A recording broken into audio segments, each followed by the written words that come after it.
Shalom.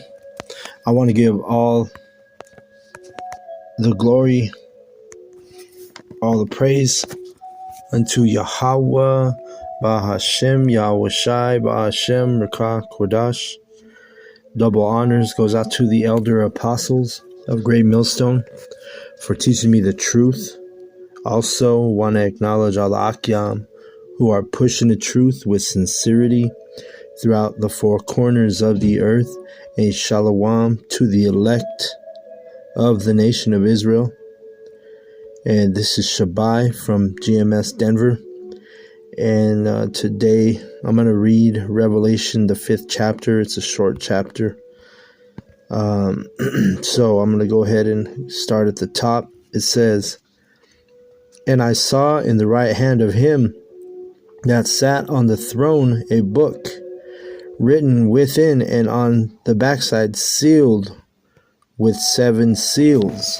Okay, so the book represents the Bible. Okay, and you have pagan Christians, they read this verse and they're like, oh, well, there's a lot of things we don't know because the book's sealed, right? It even tells you in what it tell Daniel 12 towards the end. Let's see.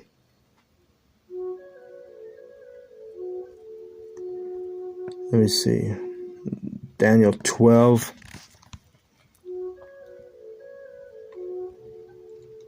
Because there are things that, prophecies that were given to the prophets. And at the time that they were given, the prophets didn't understand the prophecies that they were given, And like that's why our elder Tahar and our elders, they always speak on that. They say, we know more than the prophets of old, because we're in the times when the things have manifested, right? So let's read this. Let's see.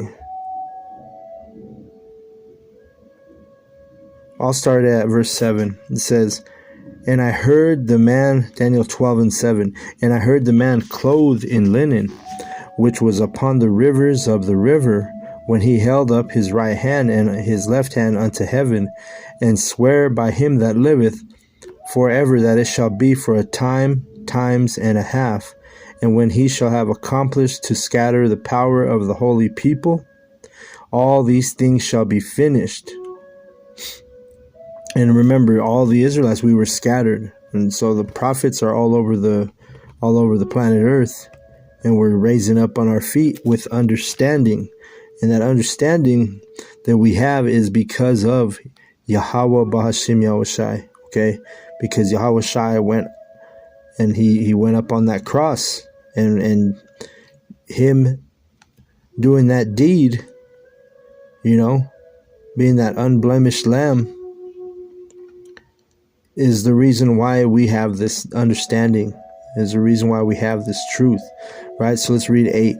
It says, "And I heard, but I understood not. Then said I, O my Lord, what shall be the end of these things?" See, so Daniel, he said he didn't understand the visions that he saw, that he received. Then this is because this is before Yahweh Shai came on the scene. So it wasn't for that time for him to have the understanding of the visions that the Most High Yahweh Bashem Yahshai had given him. And if you go to the beginning of this chapter, it's really dealing with Jacob's trouble, right? I'm not going to go into that, but I'm going to read verse 9. "But he didn't understand the prophecies that he was given." That's why he said, "And I heard, but I understood not. Then said I, O my Lord, what shall be the end of these things?" Okay. So now we're in a time where we have the understanding, because the prophecies, we're coming to the last days, and the prophecies have been manifested. The prophecies are showing themselves. The prophecies are jumping off the pages, right? So let's read verse 9. It says, "And he said, Go thy way, Daniel, for the words are closed up and sealed till the time of the end." You see? So that right there, it tells you we're living in a time where these prophecies are open, right? Phone chimed on that. Now we understand. We have the understanding, right? Because in the same chapter it says, let me back up a few verses here. Let's see. I'll read verse 4. It says, "But thou, O Daniel, shut up the words and seal the book, even to the time of the end. Many shall run to and fro, and knowledge shall be increased." Okay. So knowledge is increased now. We have the understanding. We understand the visions and the prophecies that the prophets of old received, even in times when, like in this example, Daniel didn't understand.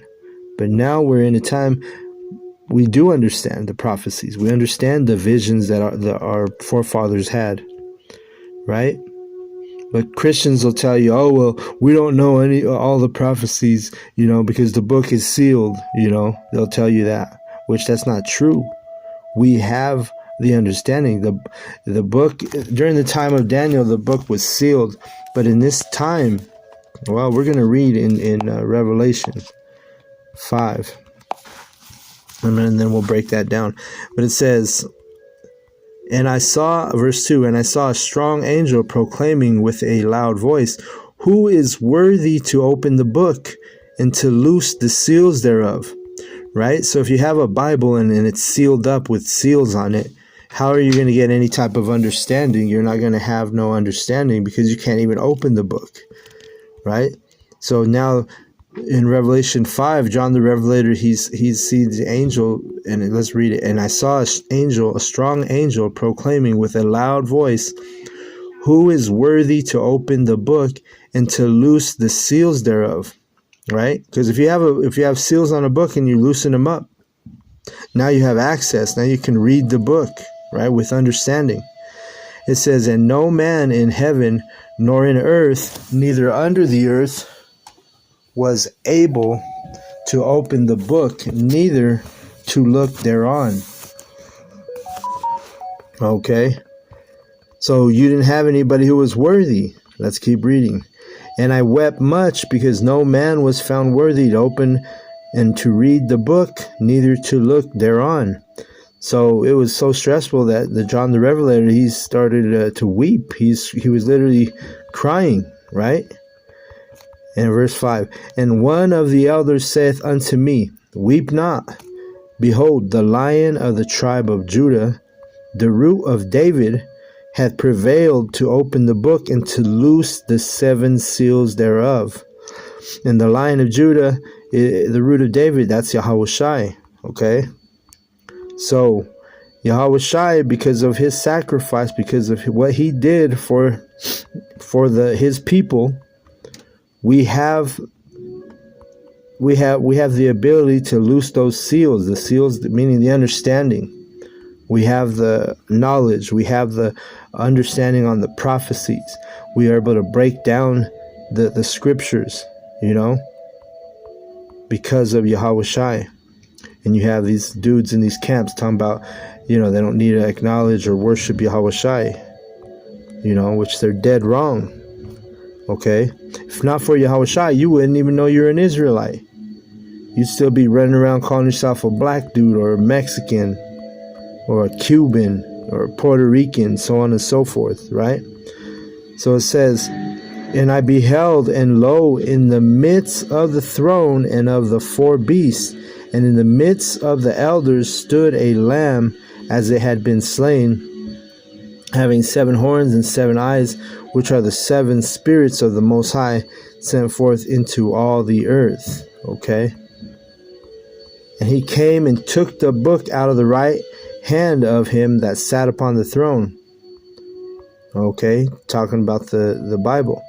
"And when he had taken the book, the 4 beasts and the 24 elders fell down before the Lamb, having every one of them harps and golden vials full of odors,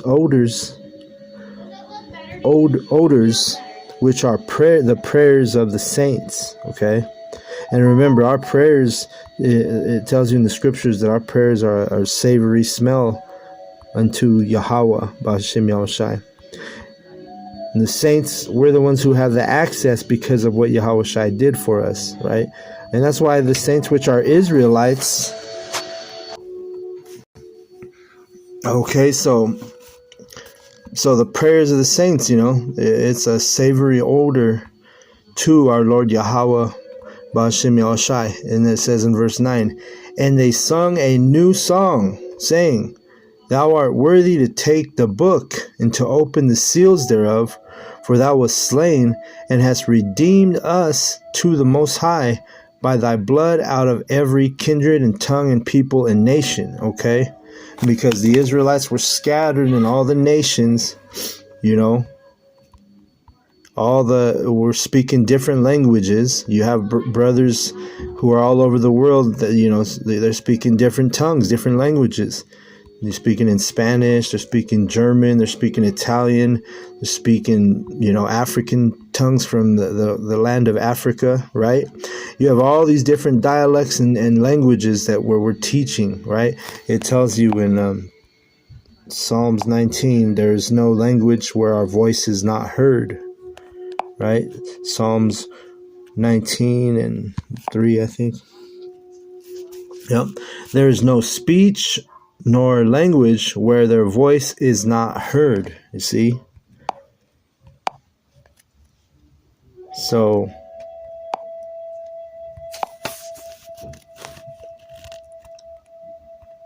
it says,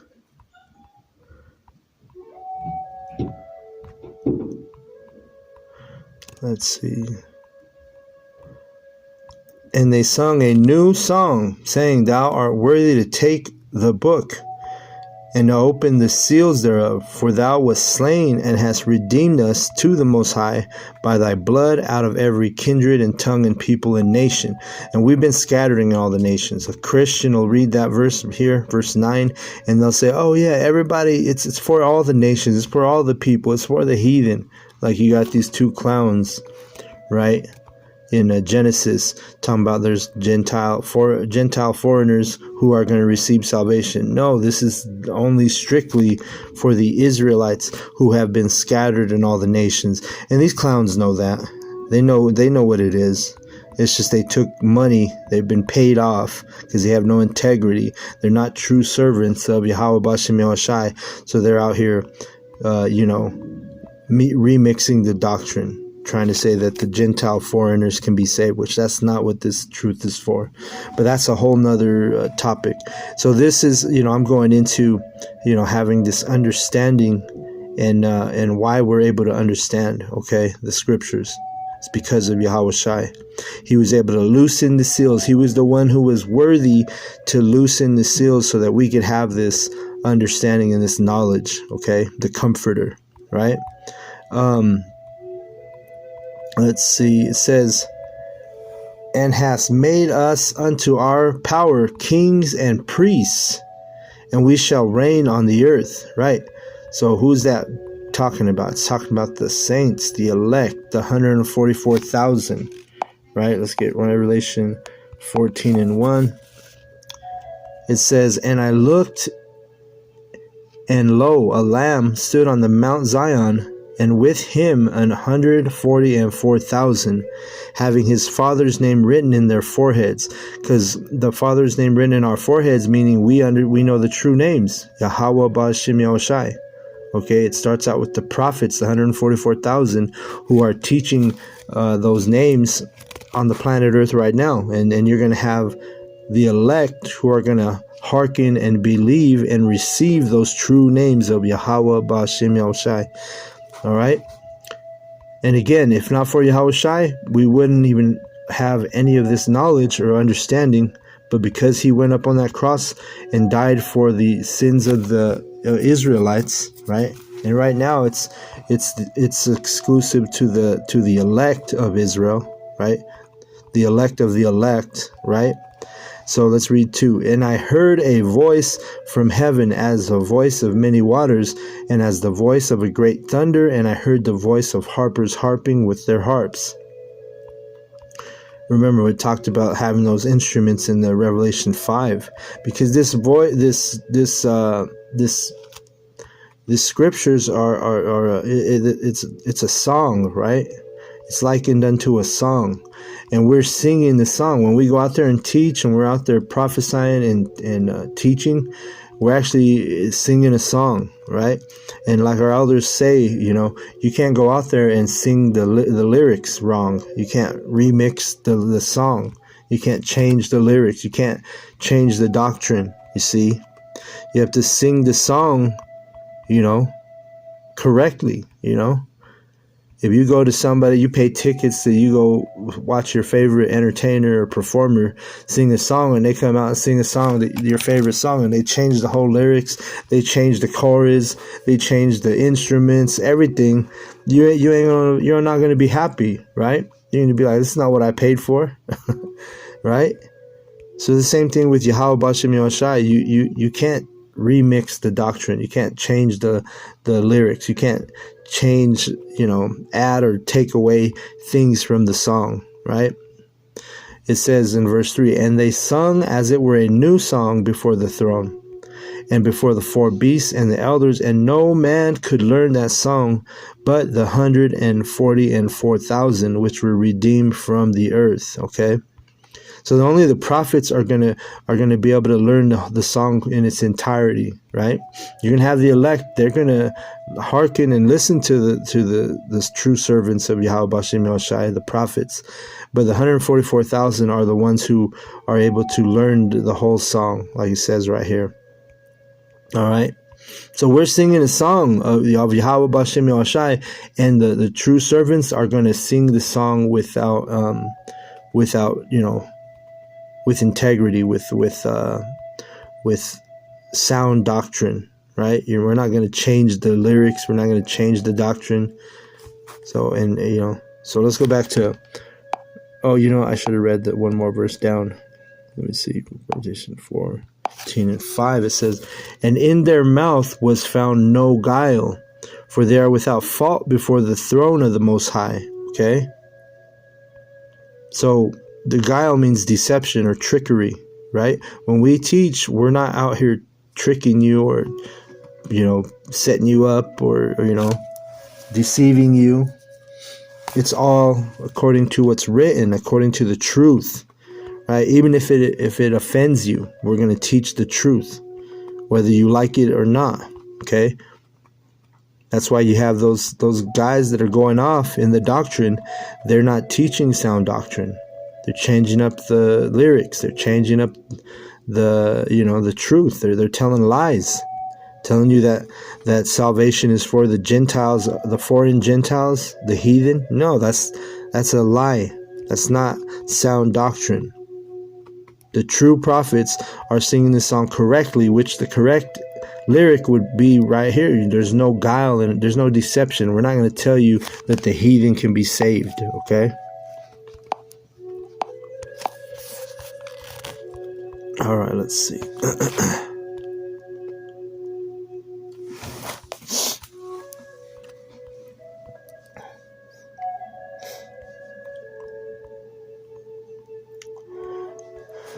It says in verse 11, "And I beheld, and I heard a voice of many angels round about the throne and the beasts and the elders, and the number of them was 10,000 times 10,000 and thousands of thousands, saying with a loud voice, Worthy is the Lamb that was slain to receive power and riches and wisdom and strength and honor and glory and blessing," right? Yahweh Shai. "And every creature which is in heaven and on earth and under the earth, and such as are in the sea and all that are in them, heard I saying, Blessing and honor and glory and power be unto him that sitteth upon the throne and unto the Lamb forever and ever," in Yahweh B'Shem Yahushai, right? So they're worthy to be, worshipped and honored and glorified. And that's what the true prophets do. The true prophets, will you glorify Yahweh B'Shem Yahushai by teaching this doctrine soundly? When you start to go off in the doctrine, you start to remix the doctrine, you start to add to the doctrine, or you try to take away from the doctrine, guess what? You're not glorifying Yahweh B'Shem Yahushai as a teacher. Okay? And there's a severe punishment for that. Those who do any of that, remix the doctrine, take away, add, teach lies, teach deception. There's a great, great, great severe punishment that's coming to men like that. Okay, it says, and the 4 beasts said, Amen. And the 24 elders fell down and worshipped him that liveth forever and ever. Okay, so that's what it is, man. If it was not for Yahweh Shai, we wouldn't have this understanding. We'd still be like Daniel, not knowing the visions, not knowing the whole doctrine in the end. But no, remember, it said knowledge shall increase in the last days. Okay? Like I said, a lot of times the prophets had visions and they didn't understand the visions. The visions terrified them, right?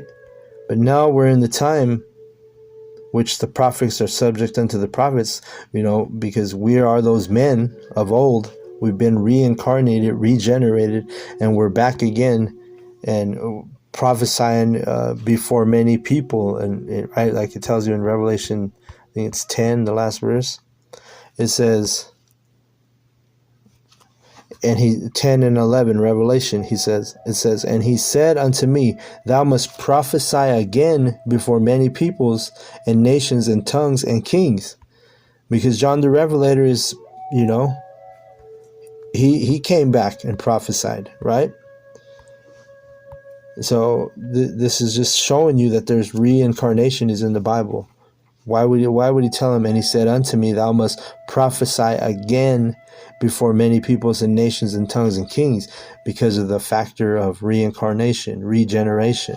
Okay, so you have prophets who are reincarnated that are false prophets. Those are the ones that were the false prophets of old, going off in the ancient. And then you have prophets that are true prophets, the true 144,000 who kept the word of Yahweh B'Shem Yahushai with no remixes, no adding or taking away from the doctrine, just simply sticking to the script, right?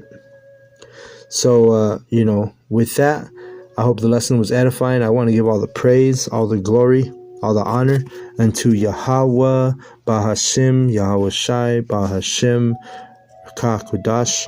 Double honors goes out to the elder apostles of Great Millstone for teaching me the truth. Also want to acknowledge all Akyam who are pushing the truth with sincerity throughout the 4 corners of the earth. And shalom to the elect. Shalom.